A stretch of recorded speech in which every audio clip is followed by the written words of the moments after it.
Okay, so first question. Can you briefly share how your relationship began and how it eventually led to you considering marriage?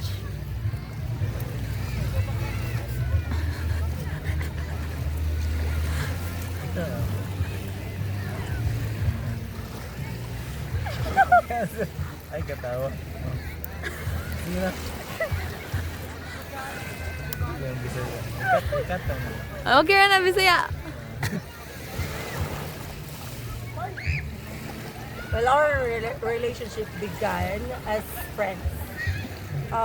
We were actually office mates, and then he had another relationship before me. So basically, I was just there as a friend, giving advices to both him and his past relationship. And then later did I know that he wanted to break up with the previous relationship and that he's feeling something for me that I did not know. So there, it began with friendship, and then it was just a short courtship because eventually I said yes the first time he admitted. Because for me that time it was now or never, or whatever it takes, or shall I say a trial and error that led into a deeper feeling and relationship. How about Tito's perspective? Okay, Jud ka Bisaya. Kaya, ako to. Start as friendship, then as become best friends. Then, And worst enemy. mo to nga, sa pinagkuy-kuy na mo to nga, ngayon ko niya. Mo to nga, time nga, mo na niya ang girl nga akong ano, kasi, kailan naman ko nagkakawa ng kuya niya. Siya na gid ang final nga mo. Okay. Thank you so much. Okay, next question. At what point did you realize that marriage was not just a personal choice, but a lifelong vocation you wanted to commit to? So, at what point? Since I was there with the first intention of trial and error, so I know after the trial and error stage is the final decision. Either to go on with that relationship for a lifetime or to stop. And since then, I continued, so that's it. There's no turning back. That's my point of commitment. When I said the trial error stage has ended, so commitment begins. That's it. It was just very short. It was 1 year and a few months. Kuha sa mo sa to nga sa kadugay na mga kuyog-kuyog para compatible mi sa tanan nga mabutang. So mo to nga choice na ko nga kaya nagdaw ko. So nga few months nga after na naguyab. Pero before po nagkuyog na din. So balik grabe ang pagkakapatibility na mo ba sa nga butang. Okay. Okay, next question. How did you prepare yourselves emotionally, spiritually, and practically before getting married? Emotionally was a struggle. Because of course, you have to adjust to your partner's attitude, his tantrums, if his vices, if there is, well, there was. Because that time when I knew him, I already know that he drinks liquor. And that's part of the red flag. But then when I said I have to accept him, maybe I cannot accept to myself that I already love him at that time.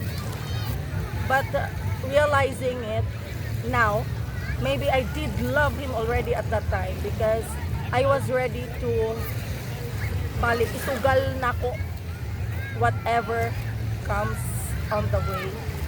And then I said, for the commitment side, of course, kuyog-kuyog nami, sa sige kuyog-kuyog, kung dili ko mo commit right now, kalos apa ko mo commit, and maybe, kung dili pa ko mo commit right now, basin mapunta ko sa lalaki nga, mas worse, or maybe, napunta lang ko nga, makakita kong padakit butas. So, right now, since compatible nami sa each other, ngayon dili na lang isugal tanan. So, my way of committing is it's now or never. Always now or never. Kay since nisulod na ko ani, go on. So kung unsay mga kasaypanan na mo na lang na mag-adjust. Ako sa my side, ako sa to, sa piling mo kuyog, prepared namin emotionally. Nasa past experience sa mga kuyog mo. Mali prepared na talaga sa mga experiences. Commitment sa mo to ang nung na mo kuya, commit lang lang gublingon na siya rin kita ang babae lang. Forever? Forever. Mo to lang decide na gito mo to siya lang kita choose mo. Anto na tiguang? Okay. Okay, for the next question, in what ways did your faith or the church's teachings influences your decision to get married? As for me, I was raised up by both parents nga strict Catholic nga. Dadun jud mi permi sa simbahan. And never sa amo ang relatives nga akong nabalaan or sa akong parents nga. Nakauna na sila give up whenever trial comes. So nakita na ko sa ilaha, sa may pagpadako nga stick together, bahalang magsigig lalis or unsa. Kay actually different minds, different attitudes, different perspectives. So since nagminyo mo, you have to adjust. Kay dili mo parehas og pangunang-huna. Maguba man mo kung dili mo ka-adjust. Ang ako ato is my faith nga gitudlo pod sa akong ginikanan na bisang magkinaunsa dili mo magbiyaay. Walay usa nga mga bit, walay usa na mubuwag. Kung unsay trials na mo abot, inyo nang sugakuron na kamong duha. So that's how my faith leads me. Actually, it came from the parents jud. Kay I was raised that way. Nga bisag karon maglalisay pa akong parents na tiguang na still together. So when you're asking me in what way, of course, it's my faith in God. Kaya di ko gusto na makasala. And ikaduha, di ko gusto na mahimong sumbanan sa akong mga anak na magahimo min guide na kung namoy trials in ani, namoy dili mga misunderstandings, magbiay mo. So, it's always the faith in God and your faith in yourself that you can do it. Nga, kung unsay trials mo abot, makaya ninyo, basta kayo keep on holding. Walay biyaay. So, kung imo ko pakaslan, agwanta ka akong dagway no. Agwanta ako unsay akong tantrums. Kay committed naman. So, in-ana ako ang faith.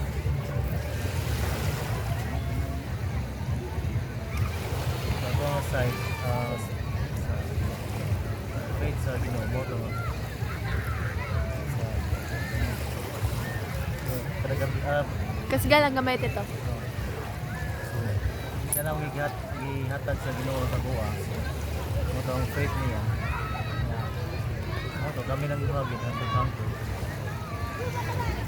Gabi mag-ampo, gabi nagkaroon.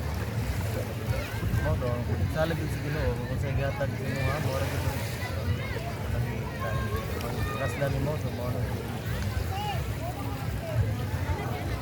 Okay. Next. Now that you're married, how has your daily life changed compared to when you were still dating or engaged? Lahi ra jud. When you were still dating, bahala ka din ha, pwede ka magpaugat. Pwede ka tagdun. Bahala ka din kay pwede mata magbulag anytime. When you're already married, very opposite. Even when you're hurting, you cannot totally block the person. Why? Especially when you have kids. And from the word commitment, so you are committed no matter what. Dili gyud ka pwede nga imo itsapuera kay misulod naman ka. Unlike any other couple na moingon nga magbulag ta kay dili naman ko happy. Happiness is a choice. For me, happiness is a choice. If I am sacrificing for my kids and for this relationship that I'm into, it's because I'm happy to sacrifice for a better life as a family. So, mao gyud na yung nakalahi. Anytime when you are still single, you can walk away anytime. But if you're already married, no. You have second thoughts, third thoughts, fourth thoughts, plenty of thoughts, either to walk away or sacrifice. Because you will not think anymore of yourself. You will think of your partner, you will think of the family that supports us, you will think of your kids. So, a lot of difference. So, puyap-puyap na mo, ang among na lagi, hindi lagi sa life, hindi life. So, natao na mong anak, si Luke, dito na ang sugod nga, nagseryoso na gagawin na mo. Dahil na akong pagdanaw sa mong new lives, trabaho para sa future sa mga anak, sa future sa pamilya. Oo na, dahil ragit siya mga tao daga o sa minyo. Namot na mo magkaanak. Hi. Next question. What responsibilities and challenges have you faced as a married couple? Plenty to tell. Actually, if I'm going to tell you right now, we won't be done until afternoon. So, it's just this. Problems, adjustments sa inyong attitude, sa inyong time. Kaya of course, you will have plenty of time nga mangitag kwarta kay buhi sa mga anak. And for me, since siya ang financial side ng itag kwarta, lately naman lang ko nagka-income. So, ang naitabo is, we break down the responsibilities. Him looking for money, and me attending to household, pagpadako sa mga anak, pagdisiplina. I tried my best, giving him time even he's far away, and then attending to my kids. Inana lang, share of responsibilities. If I can't contribute financially, then I have to contribute emotionally, mentally, physically. Kay sa relasyon, dili man na nimo pwede iasa lang sa isa. Kay syempre mo breakdown. Sa kakapoy, sa frustration, nga bisag mo unsang panikamot murag walay katuwang. No naitabo, ana lang, division of responsibilities. Iyaha financials, ako sa balay. Challenges na mo sa pag-asawa mo. Sa asawa, ako kay kuan mo ba ng pirmi kung kuan ba mga barkada moto nga. Ang challenges na mo moto nga ako pirmi kuan sa mga barkada kung message na siyempre depress or kuan subo mo gani invites but I go to the... then mo to nga invite sa mga parties niya ang misis dito puyog mag-birthday ko siya sa umibuhat dito mo na yung mga challenges pag-asawa so ako kay kirmi mong na yung barkada god mo nga mga challenges sa misis yung misis ko ano kaya siya balay trabaho naman din una pa kaya ang pagdalaga o lahi man ang mga kuhan doon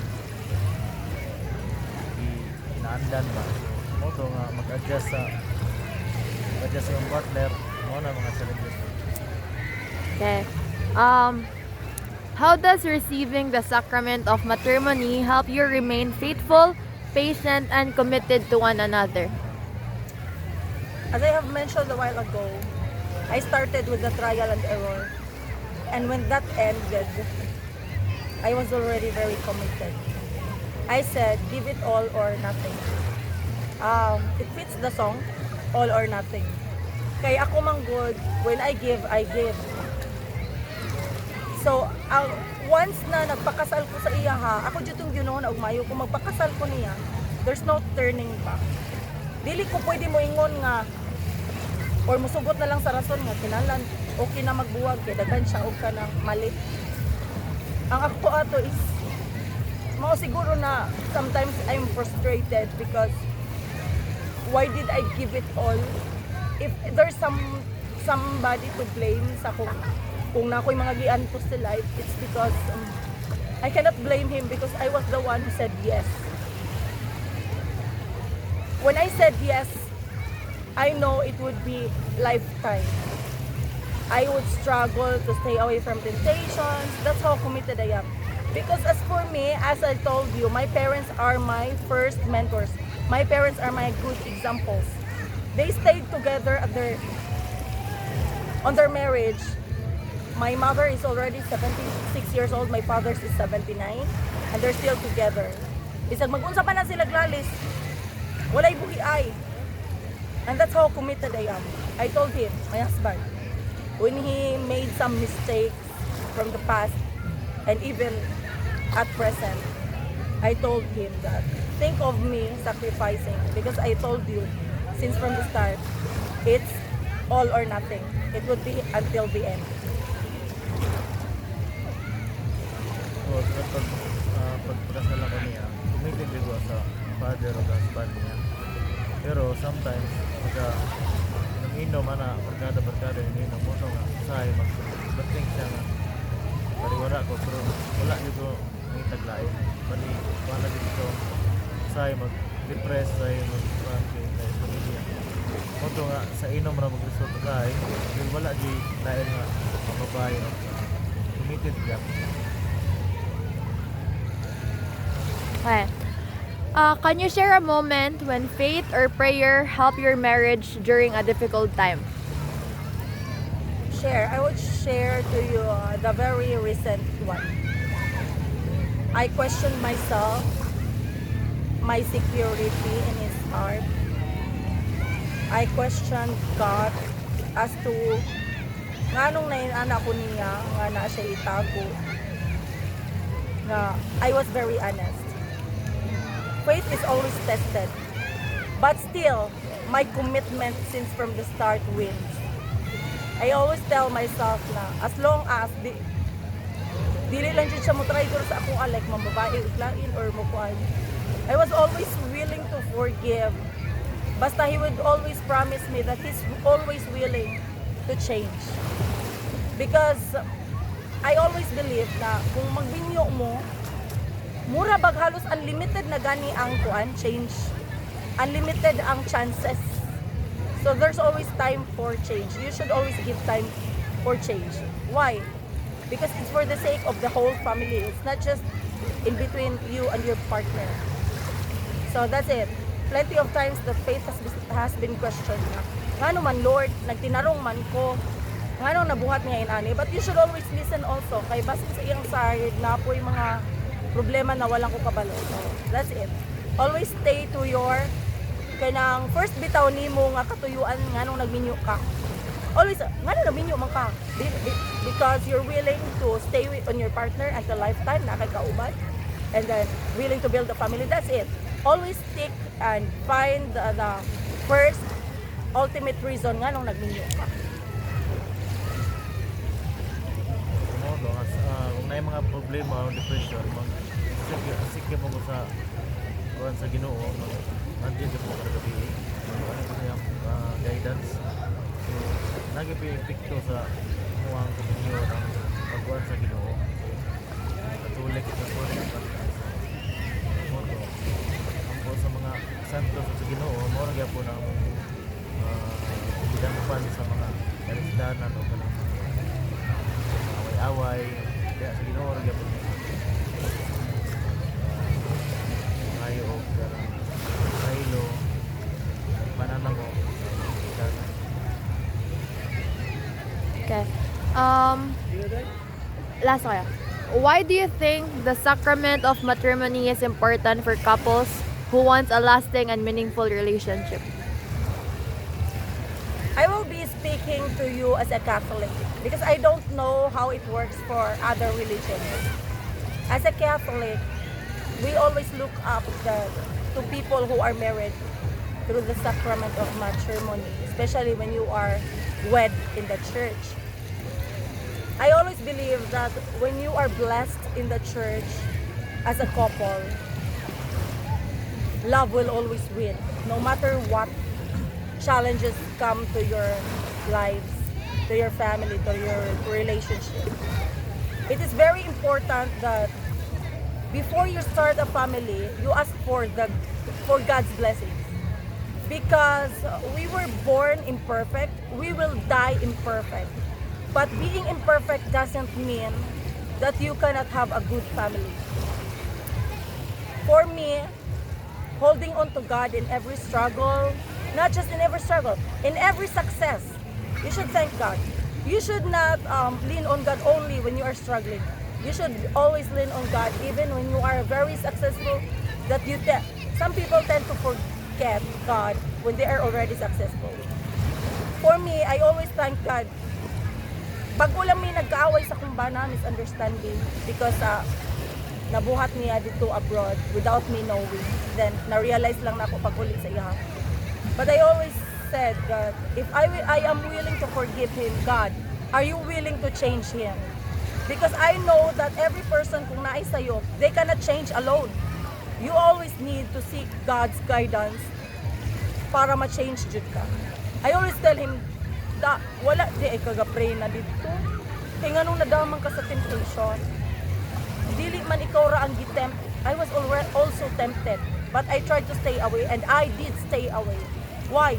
Because I always tell to God that if I cannot, please reroute me. Show some other direction. Not this kind of direction nga pwede ko matimtal. That's it. So, very important yun, ang sacrament of matrimony and God's blessings. Okay? It's the one that will guide you for eternity sa inyong kaminyoon. And it will be also the good example sa inyong kids na in ani jud ay dapat ang kaminyoon. That's it. Sacrament of marriage, mo ang tradition sa Catholic. So, bali kung nagpakasal ka, bali ang una sa kanay na ang Catholic, bali ang faith na to sa marriage, asa na to. O to, kung na yung mga problema, balik yung sa Ginoo. Unlike sa wala nagpakasal sa kuan, sa simbahan, kapag civil or buya bula o dito. Siyempre, wala sila yung subay sa tradisyon ba. Yan. Ang faith nila, wala sila yung sa faith sa Ginoo. Wala mo sila pagkasal. Bali, wala lagi ang ilang pagsalit sa Ginoo. Buyang naman. Unlike sa nagpakasal ka, committed juga as father and husband. Your kids mo na. Ante ang sacrament of marriage. Sacrament of marriage for me is entrusting your relationship to God. Meaning, you cannot have a successful relationship alone. Nga kamuray gabuot. You always need guidance. Because again, we are born imperfect. We will die imperfect. So, we always need our God to guide us. Okay, last question. What advice or message would you like to give to young people who are currently discerning marriage? My advice is either you get actually sa inyong generation karon, either you get married in church or not. The most important thing is the faithfulness to each other and faithfulness to God. You can show faithfulness to God in many ways, like being true and faithful to your promises, and being trying to be good. Okay, we cannot be good all the time, man. Naaman gyud tay times nga kanang mapariwala ta, no? But the thing is, if you know you've already made a mistake, do your best to correct it. Don't let other people correct you or make you realize. You yourself can correct it. Admit your mistake and be willing to change and change. That's the point. So, as for me, ang ikatambag na ko sa mga batanon karon, magminyo, magpakasal man mo or dili. As long as you stay faithful to each other and to God. That's the most important thing. Kaya nga no, that's how you will be guided. Kana bang mangayo ka, Lord bless me, pero nagbinuang ka. Diba? Blessing is a reward to your actions. So, how can I bless you if ever I'm the parent and you will ask me for money and you're not doing anything for your life? Wa ka nagtarong eskwela, diba? Wala mi ihatag, so that's it. If you want blessings, then do good. Be good to your partner, be good to yourself and to other people. That's it. But most importantly, if you are a Catholic or a Christian, of course, manumpa kita sa Ginoo. Dili man ang marriage good nga nagpakaroning nun pakita na to sa mga tao na kanang minyo na mi, be proud kay minyo mi, here we are. No. Ang main reason is nagpakasal ka is to ask for blessings, God's blessings. You need it because you will be there for your partner lifetime. It's not just, huy, magpakasal ta, 10 years na takutob ha. No. It will be lifetime. And lifetime is very long. So you need guidance all the time. Ang advice sa mga batanon, sa taon.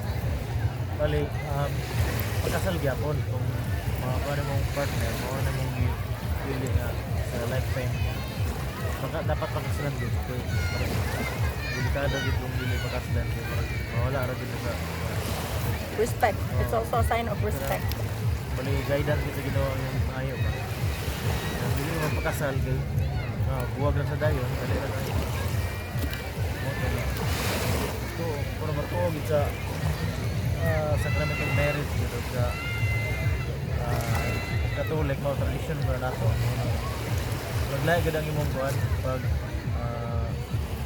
tanaw sa inyong marriage ba, kung nakasal ba, maglahi rin compare sa kanang nagpasal. Mo na advice nakasal. Mo na imong partner nga piliyon, makasal. Thank you so much.